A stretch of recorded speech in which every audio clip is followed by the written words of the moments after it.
নমস্কার বন্ধুরা, প্রথমত সবাইকে জানাই হ্যাপি হোলি। আজকে আমি চলে এসেছিলাম আমার জ্যাঠার জমিতে আলু তুলছে সেই জায়গাটায়।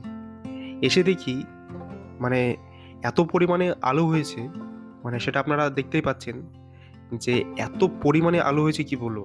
আর একটা বিষয়, একটা ইউনিক জিনিস, এই যে গরু দিয়ে যে আলু আপনারা সবাই তো দেখেছেন বিভিন্ন মেশিনের দ্বারা আলু তোলা হয়। কিন্তু কখনো কি দেখেছেন এই গরুর মাধ্যমে লাঙল ব্যবহার করে আলু তুলছে? এই যে দেখুন কি পরিমাণে আলু তোলা হয়েছে এবং আর কি পরিমাণে আলু হয়েছে। তবে আলুর সাইজগুলোও কিন্তু খুব সুন্দর হয়েছে। অ্যাকচুয়ালি আমাদের এই মাটিতে আলু তেমন কেউ লাগায়নি কখনো। আমার জেঠুরাই আরকি ১ম আলু লাগিয়েছে আমাদের টোটাল এই জায়গায়। তো দেখুন কি পরিমাণে আলু হয়েছে দেখুন, এবং খুবই সুন্দর হয়েছে আলু। বন্ধুরা, আলুতে কিন্তু প্রচুর পরিমাণে শর্করা থাকে, যেটার মাধ্যমে ইনস্ট্যান্ট এনার্জি পাওয়া যায়, সেটা সবাই জানে। আর আলু কিন্তু আমাদের একটা নিত্য প্রয়োজনীয় জিনিস, যেটা সবারই মোটামুটি দরকার, প্রত্যেক দিনেরই দরকার। তো এটাই হচ্ছে কি ব্যাপার। আর এই যে আপনারা দেখতে পাচ্ছেন কি পরিমাণে এবং কত বড় বড় আলু হয়েছে।